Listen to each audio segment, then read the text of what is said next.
Gen Sagopi Rarasati Rabi seri 387 sayembara tanding. Senopati Jayarahu cukup berhati-hati melawan atasannya dalam pemerintahan negeri Dwarawati itu. Ia mulai menyerang dengan pancingan-pancingan, baik pukulan maupun tendangan. Demikian juga Ki Demang Udawa. Ia tidak ingin serta-merta menundukkan lawannya itu. Ia tak ingin langsung ke ilmu puncaknya, Aji Wedhus Prucul dan Aji Welut Sawah. Bahkan jika mungkin ia ingin menyembunyikan puncak kemampuannya agar tidak terbaca oleh calon lawan berikutnya. Ki Demang Udawa ingin setapak demi setapak dalam meningkatkan jurus ilmunya. Ia ingin menyesuaikan dengan tingkat jurus yang diterapkan oleh lawannya, Senopati Jayarahu. Jayarahu sebagai seorang senopati tentu mempunyai bekal yang cukup. Terbukti ia mampu mengalahkan lawan-lawannya sebelumnya.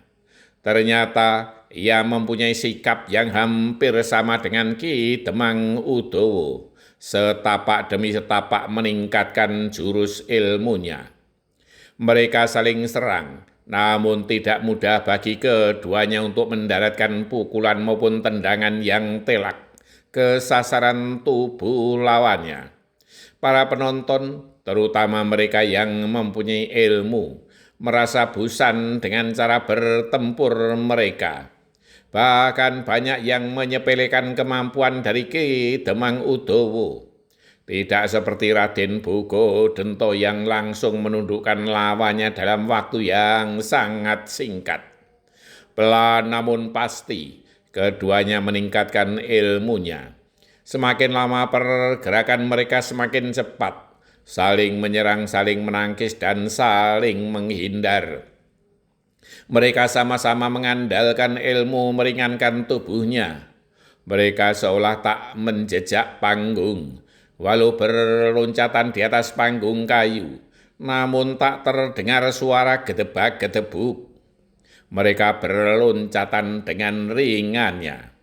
Bahkan hanya terlihat dua bayangan yang berputaran di tengah gelanggang. Bagi para penonton yang tidak mempunyai dasar ilmu kanuragan akan bingung menyaksikan pertempuran tersebut. Kadang yang seorang meloncat tinggi, kadang juga berjumpalitan di udara menghindari serangan lawan. Ki Demang Udawa selalu menyesuaikan tingkat ilmu lawannya. Ia tidak mau mempermalukan sejawatnya di negeri Dwarawati itu. Setiap kali pukulan Senopati Jayarahu juga mengenai tubuh Ki Demang Udawa. Namun Ki Demang Udawa telah membentengi dengan ilmu kebalnya.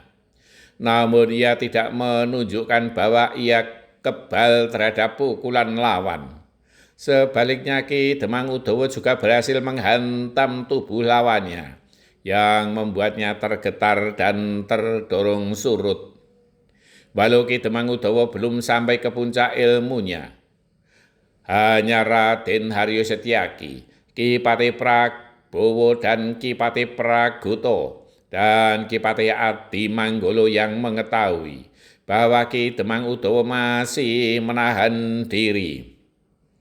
Bahkan Senopati Jayarahu juga tidak mengetahui bahwa Ki Demang Udawa belum sampai ke puncak ilmunya. Dan ia sendiri telah mengerahkan segala ilmu kanuragan dan joyo kawijayan. Para penonton dengan seksama memperhatikan pertempuran. Mereka tidak ada yang berisi apalagi sampai bersorak dan bertepuk tangan. 3 orang peserta sayembara yang tersisa, yang nantinya akan menjadi lawannya, memperhatikan dengan seksama. Mereka justru membatin. Hanya sampai di sinikah kemampuan Ki Demang Udawa? Mereka berkeyakinan bahwa mereka akan dengan mudah mengalahkan keduanya siapapun ia. Bahkan Raden Bogodento juga membatin. Seandainya aku yang mendapat kesempatan pertama, Udawa tentu sudah aku habisi sejak tadi. Pertarungan memang berlangsung cukup lama. Matahari telah jauh condong ke barat. Jika sampai hari gelap, maka pertempuran bisa dilanjutkan esok hari. Pergerakan Senopati Jayarahu semakin lama semakin lambat. Sebaliknya Ki Demang Udawa masih mampu meningkatkan kecepatan dan kekuatannya. Sebelum matahari tenggelam di balik cakrawala, Ki Demang Udawa telah mendaratkan pukulan telak di ulu hati Senopati Jayarahu. Senopati Jayarahu mengeluh tertahan. Wow! Kemudian jatuh terduduk. Ki Demang Udawa tidak mengejarnya. Dibiarkannya Senopati Jayarahu untuk memulihkan diri. Namun Senopati Jayarahu tidak mampu bangkit dan kemudian menyerah. Sorak-sorai penonton pun bergemuruh menyambut kemenangan Ki Demang Udawa. Bersambung. Tauladan dari Ki Demang Udawa. Ia tidak mau mempermalukan orang yang sudah tidak berdaya.